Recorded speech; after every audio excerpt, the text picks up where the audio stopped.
I'm Martin Russ, author of Optimize the Moment, a guide to lead decisively, plan strategically, and communicate effectively. Welcome to my podcast. Hey, Martin. How are you? I'm good, thanks. And yourself? Very good. What would you like to talk about today? I thought it'd be good to talk about polarization. Well, it's something that we're all ensconced in and become captured by. What's your take on what's going on right now? I think it's a bit of a myth. I don't think people are as polarized as the media would have you believe. I've spent quite a bit of time traveling and in the U.S. Throughout the last few days and the last few weeks, and I think we've all been hearing from the media and politicians about how divisive things are. We've seen lots of sensational video and lots of catchphrases and little clips here, there, and everywhere. And yet, as I talk about in the book, intelligence gathering, actually asking questions, proactively asking questions, is what lights the path, is what illuminates the truth, and the truth is what helps us make decisions. The truth is, the vast majority of citizens on both sides of the border, in Canada and in the U.S. And both sides of the aisle. And both sides of the aisle, have been remarkably consistent. So there's a block of people, and depends a little bit on how you define them, kind of demographically. There's about 55 or 65%. There's a study out today actually talks about the 65% in the middle, have been remarkably consistent throughout the last 18 months to 2 years, again, depending on what research you look at, that have not wavered. So they're not polarized at all. They've been remarkably consistent about the things that matter to them in how they would cast their vote. So what do they care about? What do they care about from their politicians, from their governments at various levels of government? Mm-hmm. And so this whole notion about them being, polarized and divided and angry and upset, actually not so much. And why does that matter? It matters, obviously, for politicians, but it matters for your business. It matters if you are delivering a service, if you are, depending on what type of business you have, but your organization, your not-for-profit organization, if you're a leader today, understanding who your customer and your consumer is and where they're at is really, really important. So I guess what you're suggesting is if people were to take what they perceive to be the polarized public opinion literally, they may veer off in a direction that's not going to benefit their company. Exactly. So if you were to go by the sound bites from the media and the sound bites from and I'm just going to say this, the legacy politicians who are still using old-fashioned techniques and clips to try and drive wedges between people. And if they drive enough wedges between people, they think they can appeal to this small group here and that small group there in order to get this vote or that vote. I don't think that works anymore, by the way. Then you would be forgiven for coming away thinking that there are a number of issues that are actually top of mind for consumers, and they're not. They're not actually the most important things. Case in point, climate change. Climate change is something that has been driven down our throats for several years now as being the most important thing. Governments have turned our lives upside down, for climate change. We've heard this ostensibly from most of the leaders wanting to have an issue that they can drive between different demographic groups and claim the sky is falling, the sky is falling. I'm not a climate change denier, but as a wedge issue to drive between different groups of voters, that people need to understand, that's the tool that it is. All of the research shows on both sides of the border, for something that matters to citizens as voters, it is at least number 20 on the list and falling. As you might imagine, the things that matter to voters, the safety of their job, where is their paycheck going to come from, how to cut the cost of living, health and well-being, for their family and for their kids, which means, healthcare costs and the education costs and all of those things. So do they care about climate change? Only if the top 5 have big green check marks beside them. And if they don't, which they don't today, then climate change falls off the cliff. So if you believe the media and you believe the politicians, they are turning your life upside down because climate change is blowing up the world. It's interesting you say that, because the research also shows, and you talk a lot about data and objective analysis in your book. The data shows that the people who are pushing for the wedge issues are the most politically engaged. The people who are the most polarized are the most politically engaged, and we can gauge by voter turnout. It's actually not a majority of the people in some instances. So to your point, you're saying kitchen table issues and pocketbook issues. We need that before we can worry about other things. Agreed. So in Canada, for instance, you've got a government that has pushed a tax agenda, a carbon tax agenda, that has made the cost of living far more expensive for an awful lot of people, on the premise that they are dealing with this climate change issue. They've packaged it and they've sold it.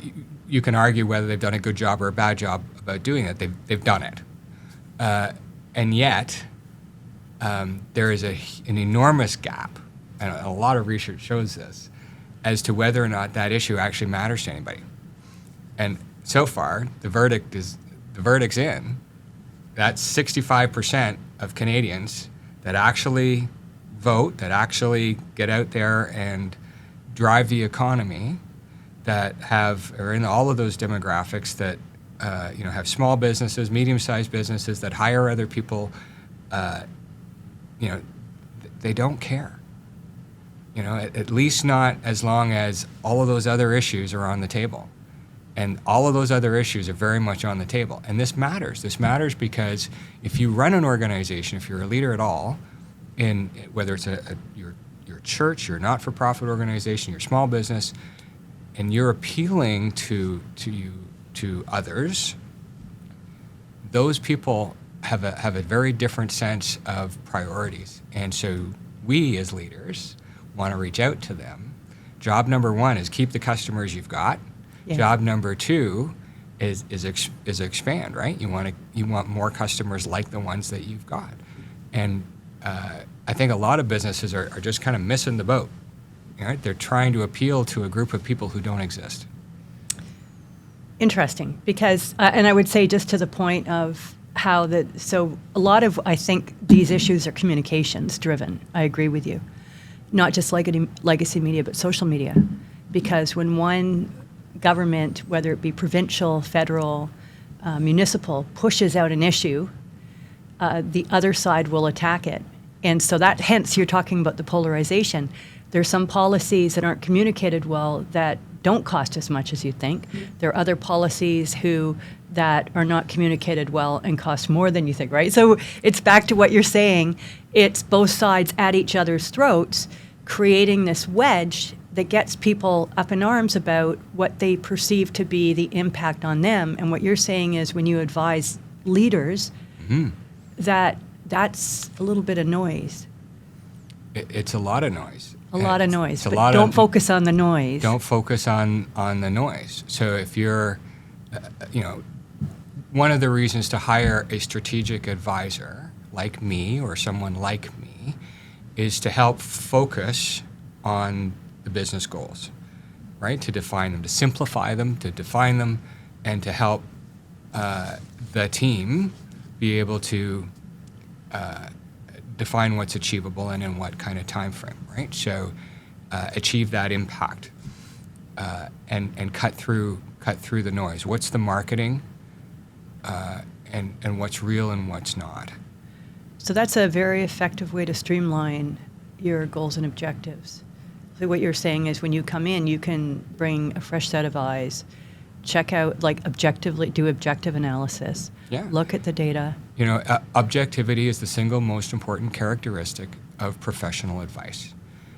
And that objectivity is worth its weight in gold. It comes, it provides a return on investment very quickly. We demonstrate that day in, day out, week in, week out. And particularly in times, like there's more noise today than ever before. Sure is. So, is the world more polarized? I don't believe so. Is there more noise? Absolutely. Yeah. And there are a lot of verticals and platforms to hear that noise. And so it's interesting. So can we parse this into two ways for when you advise an organization? So one is they're dealing with internally with their teams and their people. Sure. So if that polarization seeps into a business, that can have an impact on productivity, on culture. And then there's the outside world where they fear that there could be an impact on their business from the outside. What would you advise people on the external side and on the internal? So this is why you need the outside advice, right? Yeah. Because the internal biases, human nature, human bias, this is how we look at things. We're used to doing things this way. We gather our information internally from these sources. And so over time, there just naturally becomes an internal way of looking at things. And that's why an outside, objective, strategic advisor can provide some really valuable insight. I've been doing this a long time, and every single time, there is, it only takes those kind of 2 or 3 nuggets of information and analysis that really breaks things open, wide open, to fundamentally look at things differently. That's not to say that good people aren't doing good things. Yeah. They are, of course they are, but it's just there's an inherent kind of bias to do things and look at things in a particular way. Organizations, for instance, that are driven by R&D, great, thumbs up. They're used to always looking for that new shiny thing, the great new innovation. Innovation is fantastic, but innovation in and of itself, for itself, as a purpose, as a goal, often sometimes leaves the customer behind. Good point. The customers often aren't ready for the new shiny thing. They can't keep up with the pace of innovation, especially these days. The pace of innovation is so rapid and so extreme and is often pushing customers beyond their comfort zone. Customers can't often deal with, because we're human beings, we're struggling. I'm still trying to make my cell phone work. Like it's like we have a comfort or discomfort around technology, right? I've got a car that can do things that I'm just not comfortable with, so I turn them off. Or don't know how to program. I don't know how to work. But that's human nature. Yes. And so to kind of step into that unknown and step into those uncomfortable areas for our businesses, no. These are great insights because you're talking about the human nature side. We actually seek comfort and stability. And the polarization you're talking about creates chaos and disruption. And so you're a leader of a company, or you're an aspiring leader of a company trying to navigate those treacherous waters. And you've got to balance those two competing interests all the time. Well, and understanding, too, that our customers aren't perhaps as polarized as what the media and the information we're getting would have us believe. Going back and simplifying, going back to basics, the core basics, and understanding where our customers are at, what really matters to them, and relating to them on their terms. It sounds so simple. It sounds so straightforward. But for goodness sakes, a lot of companies, big companies, just don't get that right. It's the research that you talk about, some of the reports that I've looked at, all emphasize and reinforce what you're saying in that the polarization comes from the extremes. It's almost like a radical molecule in something that's very elegant and intact. So that's the predictability, that's the stability. These radical molecules come in. So that's giving us a perception things are polarized. But I wonder if it's also in businesses when they try to accommodate everyone. Yeah. Right? Like back to work, working from home, what a customer's expectations are. Do I want my updates every day to have the latest software, or would I rather just chill for maybe a month or two and get used to what I'm using before it changes again? Does that make sense? Yeah. There are some fantastic organizations out there that started a trend a long time ago about data mining and learning a lot about our customers. Fantastic. There were some retail stores, figured out that, between the front door and the back of the store, where we bought our milk, because milk, that essential item, is always at the back of the store. Between, the front door and the milk, these are the 5 things in your postal code that you are most likely to buy. Mm-hmm. And so on the path that you are most likely to take between the front door and the milk, they intentionally put, the chips and the Diet Coke and those things, right? And soon to be the beer. That'll exactly. work. So, but your postal code is different from the next postal code over and the next one over and the next one over, so that that helps to understand the consumer behavior and the behaviorals, right? So clever, thumbs up. That helps. That gives people kind of what they want. But to go that next step forward and be kind of proactive about it to the point where it, A, hounds you to death and divides you, from your neighbor, and begins to, put those wedges between people, and creates what I think are false divisions. That's when it becomes problematic, and I think that's where we are today, right? And that's where all this that we see on our mainstream media in particular is false divisions and false polarizations. The truth is, most people, that 65% in the middle, are actually unified, and they're unified around a half a dozen things that they all kind of care about. And at the end of the day, they might differ a little bit as to how it's delivered, but not a whole lot, right? So if you're going to create jobs and create financial security and financial stability, and you're going to have a job and I'm going to have a job, and together we're going to help pay for some kind of health care, some kind of health, and that's going to work for the benefit of all of us, and our kids are going to get an education, and and our kids, that's going to be better for your kids and my kids, and they're going to get ahead.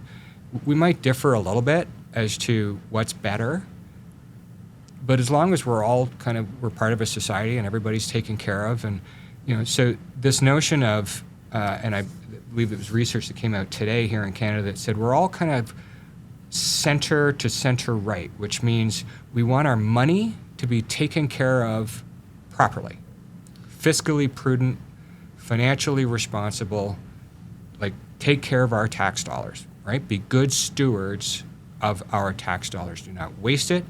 Do not be careless with it, right? That's job one. Job two, take care of us. Take care of our, the most vulnerable in society, provide those basic services that we all want and care about, and provide that responsibly. Don't waste that money either, right? We hate this idea of waste, and the notion is that things have become more wasteful, not better managed. Mm-hmm. So in that 65% of Canadians, and it's roughly the same number of Americans, they absolutely agree on that. They're unified. They're not divided. That's community. That's community. I love this because, for many, many years, it was the notion of love thy neighbor. As things got increasingly polarized, and now, we have a lot of political change afoot around the Western democracies, at the very least. And one of the phrases you're hearing increasingly is, if your neighbor falls, say, and hits their head on something or falls off a ladder, do you run to save them? And the answer is invariably yes. And the first question you're going to ask is not, how do you vote? It's going to be, how are you? What are you feeling? So I think you're right about this. It's a premise that people overlook. And when you're running a business, even though you've been successful and you may have been the leader of a business for several years, if you have grown, if you have changed in any way, and your thinking is still on that successful model, you still have to adapt, Martin. Yeah. So I was at a conference last week that had, yes, there were some very big companies there, but there were an awful lot. The vast majority of the businesses there were small and medium-sized businesses. And so they were eagerly trying, to kind of appeal to the big businesses. And this was the topic of conversation, that the societies in which they kind of lived and worked, whether they were in North Carolina or South Carolina or Ohio or wherever they were from, their employees are unified. They're not polarized. That they are, there may have been a day, back when their parents worked in the plant or they were engineers or wherever it was, where the political stripe was obvious. The community or the state or whatever was, they all voted this way or that way. Mm-hmm. It's not so much anymore. It really doesn't matter. What matters is that, they are, very much a community. And they are trying, so a lot of these businesses, so an engineering firm that does a very specific thing is now in a kind of a strategic alliance with another company that does a complementary thing, and they're working together in partnership to provide this service or that service. So you've got an ecosystems of small and medium-sized businesses. So you've now got communities of small businesses working together to provide services. And so you've got literally communities of people offering their skill sets together to make it better. And I think that's fantastic. In a world that, on the surface of it would appear to be so crazy. Here, these are smart people, good people, working together, regardless of political stripe, coming together to solve problems. How great is that? That is a great positive note to end the podcast on. And I love the word together. I think that's the theme today, that we're coming together. Martin, can you just talk a little bit about your book and where people can get it? Because there are a lot more insights in this. And whenever we've talked about your client work, you've always been one step ahead and been able to predict where that business was going to go. So we did a lot actually at the conference talking about the book, Optimize the Moment. A lot of the discussions about helping these companies to define the mission and define their goals and how to work together, and around some of the research that we just talked about, and doing that intelligence gathering piece to help move those companies forward. Why they would hire a strategic advisor like me or someone like me to help work through some of this stuff. So Optimize the Moment. It's available now. Amazon, of course, is a great platform. But also at Barnes & Noble in the U.S., Waterstones in the U.K., and Indigo here in Canada. And where can someone reach out to you if they'd like your strategic advice, Martin? On my website, so martinruss.ca. martinruss.ca for strategic services. Absolutely. All right, Martin, until next time. Thank you very much. Thank you.